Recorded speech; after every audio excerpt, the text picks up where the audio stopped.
शुभ सकाळ मित्रांनो. तर बघू शकता या चेहऱ्यावरती जरा तरी तुम्हाला घाई दिसते का? घाई अजिबात नाहीये का? तर नंतरला मला कळालं 9 वाजलेले आहेत, आपला टायमिंग निघून चाललाय. हे कळताच मी पटापट घरातून निघालो आपल्या कामाला जाण्यासाठी, कॉर्पोरेट मजदुरी करण्यासाठी.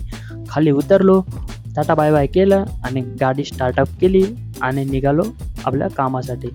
कामाला निघालो, कामावरती पोचलो, काम व्यवस्थित केलं आणि डायरेक्ट संध्याकाळी गेलो पेट्रोल पंपवरती. कारण का आपली गाडी बोलत होती फ्यूल लो.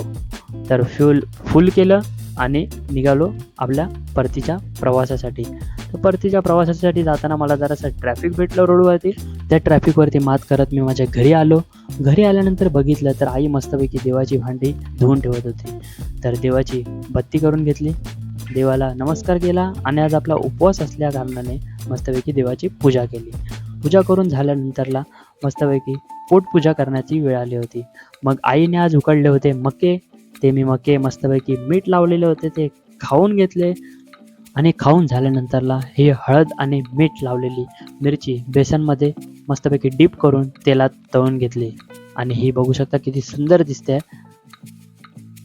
नमस्कार मित्रांनो, आता आपला दिवस संपलेला आहे 5वा. तर आता मी उपवास सोडणार, जेवून जाणार आणि नंतरला तुम्हाला भेटणार पुढच्या भागामध्ये. तर व्हिडिओ आवडले असेल तर लाईक करा आणि शेअर करा. भेटूया.